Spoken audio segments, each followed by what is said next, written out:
इस वीडियो में हम लोग बात करेंगे आईपीसी के बारे में, इंडियन पैनल कोड, भारतीय दंड संहिता। इसकी आवश्यकता अंग्रेजों को क्यों पड़ी? इसकी आवश्यकता अंग्रेजों को इसलिए पड़ी क्योंकि उनका कब्जा भारत के बहुत बड़े भूभाग में हो गया था और दंड को एकीकृत करने के लिए हर जगह अलग अलग दंड थे, उसके लिए इन्हें आवश्यकता पड़ी और इसलिए भारत का प्रथम विधि आयोग 1834 में गठित किया गया।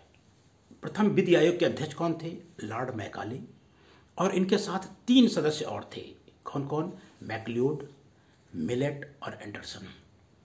इन 4 लोगों ने मिलके भारतीय दंड संहिता को तैयार किया और 1837 में इसे पेश कर दिया। जब 37 में इसे पेश कर दिया तो सर पीकॉक और सर कोलविले ने इसमें संशोधन किए और अंततः इसे 6 अक्टूबर 1860 को इस विधेयक को पेश कर दिया गया। इसीलिए कहते हैं भारतीय दंड संहिता 1860। और ये लागू कब हुई? 1 जनवरी 1862 को। मतलब आईपीसी पास कब हुई विधेयक के रूप में? तो 6 अक्टूबर 1860 को। और लागू कब हुई? 1 जनवरी 1862 को। इस संहिता में 511 धाराएं हैं और जो 23 अध्यायों में विभक्त हैं। हम जो इस वीडियो में बात करने वाले हैं वो 1 से लेकर 33 तक की धाराओं के बारे में हम बात करेंगे। 1 में क्या दिया है? संक्षिप्त नाम और विस्तार। आज आईपीसी कहाँ लागू है? तो पूरे भारत में लागू है। पहले जम्मू कश्मीर में लागू नहीं हुआ करती थी, वहाँ रणवीर संहिता लागू हुआ करती थी, लेकिन धारा 370 हटने के बाद अब आईपीसी वहाँ पे भी लागू हो जाएगी, हो गई है। 2 में क्या दिया है? धारा 2 में क्या है? भारत के अंदर कोई अपराध करता है तो उसके बारे में। 3 में क्या दिया? भारत के अंदर अपराध करता है उसे दंड मिलेगा, लेकिन राष्ट्रपति हैं, उपराष्ट्रपति हैं और या उस समय तो थे नहीं, मान लीजिए कुछ आयुक्त वगैरह हैं, राजदूत वगैरह हैं, उनको छूट मिल जाती थी। 3 में क्या दिया है? कोई व्यक्ति भारत से बाहर अपराध करता है और भारत में आ जाता है तो सीआरपीसी धारा 188 और 189 के तहत उसका मुकदमा इंडिया में भी चलेगा। वो ये नहीं कहेगा कि हमारा क्षेत्राधिकार नहीं था, मतलब इंडिया का क्षेत्राधिकार नहीं, हमने तो खून अमेरिका में किया था, ये नहीं कह सकता। ये 3 में कहा गया है। 4 में ये कहा गया है, धारा 4 में, भारत का कोई नागरिक विदेश में अपराध करता है और आ जाता है भारत में तो मुकदमा उस पर यहाँ के हिसाब से चलेगा। 5 में क्या कहा गया है कि भाई कुछ स्थानीय अधिकारियों के बारे में, स्थानीय जो लोकल लॉज हैं वो उसमें वहाँ आईपीसी वहाँ लागू नहीं होंगी। जैसे सैनिक विधि है, सेना की जो विधि है, एयरफोर्स की विधि है, तो वो वहीं लागू होगी। उसका स्थानीय विधि से वर्जन कर दिया गया है, वहाँ पर आईपीसी लागू नहीं होगी। 6 में ये दिया गया है कि कोई भी धारा जो आईपीसी की लागू होगी वह इस अधिनियम के अध्याय 4 अर्थात साधारण अपवादों के दृष्टांतों के अधीन होगी। मतलब ये कि कोई भी व्यक्ति बचाव ले सकता है कि भाई हमारा मामला, हमने अपराध तो किया है लेकिन वो साधारण अपवादों में आता है, जो 76 से लेकर 106 तक वर्णित है। 7 ऐसे ही है। 8 में क्या है? लिंग। लिंग का मतलब क्या है? कोई भी पुरुष या कोई भी स्त्री जो हो उसके बारे में। 8 में लिंग, 9 में वचन, 10 में पुरुष और स्त्री। पुरुष का मतलब किसी भी आयु का नर और स्त्री का मतलब किसी भी आयु की नारी। ये क्वेश्चन भी आ जाता है। 10 में क्या हो गया? पुरुष स्त्री। 11 में व्यक्ति, 12 में लोग, 13 में रानी जो अब नहीं रही, हट गए, सेक्शन हट गया है। 14 में सरकार के सेवक, 15 और 16 निर्देशित कर दिया गया है। 17 में सरकार, 18 में भारत, 19 में न्यायाधीश और 20 में न्यायालय। न्यायाधीश जो दंड देने की स्थिति में रखता है और वो यदि कोई दंड देता है तो उसकी अपील भी हो सकती है। फिर इंपॉर्टेंट है 21 लोक सेवक। लोक सेवक में फिर जब देखेंगे पॉइंट तो फिर 12 पॉइंट दिए गए हैं। कोई नौसैनिक है, सेना का अधिकारी है, न्यायाधीश है और कोई भी व्यक्ति जो पुलिस अधिकारी जो किसी व्यक्ति को गिरफ्तार लेके न्यायालय में लेके जाता है, या कोई संपत्ति किसी व्यक्ति को गिरफ्तार करता है तो उसको अधिग्रहण करता है या उसके पास रखता है, मतलब काफ़ी लोग इसके अंतर्गत लोक सेवक के अंतर्गत आते हैं। तो एक पूरा बुक में ये दिया है कौन लोक सेवक है कौन नहीं है। तो आपको बता दें जैसे आयुक्त है तो लोक सेवक हो गया।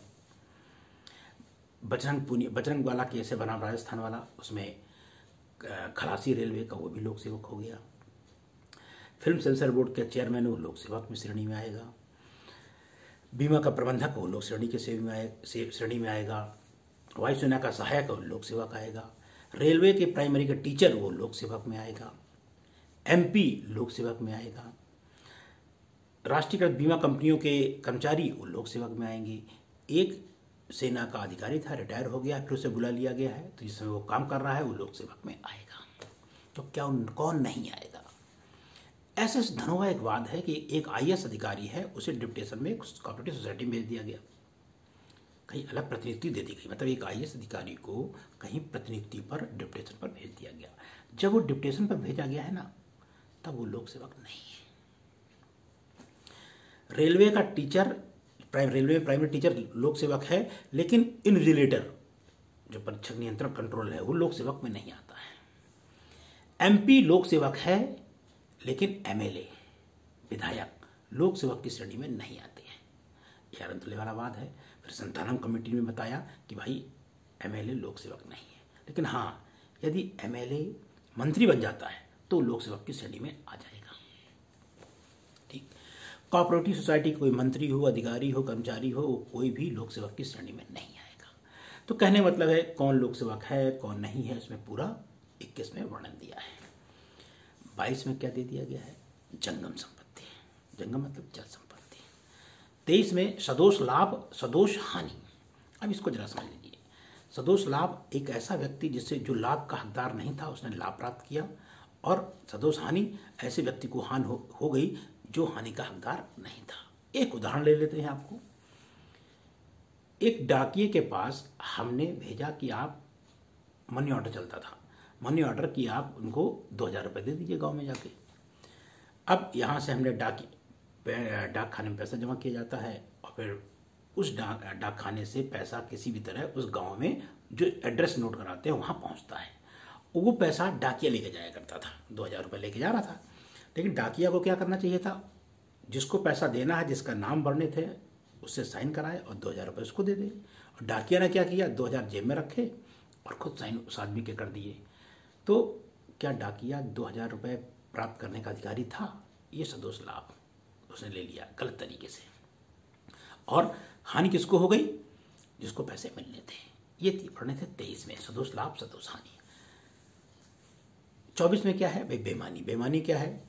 सदोष, चूंकि एक आदमी बेईमानी पूर्वक क्या करता है? सदोष लाभ प्राप्त करता है, दूसरे को सदोष हानि करता है, तो वो कहा जाता है बेईमानी करता है।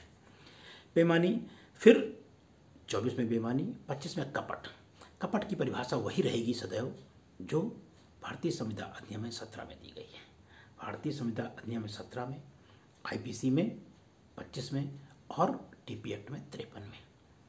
लेकिन जो कहीं भी कपट वर्णित हो वो भारतीय संविदा अधिनियम की धारा 17 के अंतर्गत जो वर्णित है वही कपट माना जाएगा। अब 25 में कपट हो गया। 26 में विश्वास करने का कारण। 27 में पत्नी लिपिक सेवक के कब्जे में संपत्ति। 28 में कूटकर्ण। 29 में दस्तावेज। 29 से इलेक्ट्रॉनिक दस्तावेज। 30 मूल्यवान प्रतिभूति। ये क्वेश्चन भी प्रिय बहुत आता है। मूल्यवान प्रतिभूति क्या है? आप ऐसा समझ लीजिए, चेक है, मूल्यवान प्रतिभूति है। हमारे घर के रजिस्ट्री के कागज हैं, ये मूल्यवान प्रतिभूति है। वसीयत है, मूल्यवान प्रतिभूति है। लेकिन इन सबकी फोटोकॉपी है तो ये मूल्यवान प्रतिभूति नहीं है। तो 30 में क्या दिया है? मूल्यवान प्रतिभूति।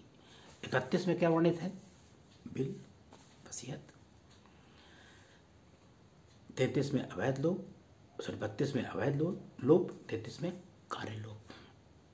इस वीडियो में हम 33 तक की ही चर्चा करेंगे, क्योंकि 34 से आगे वीडियो पड़ा हुआ है, वहाँ पर आप देख सकते हैं। ये वीडियो कैसा लगा देखें, आगे बढ़ाएं, लाइक करें, शेयर करें। धन्यवाद।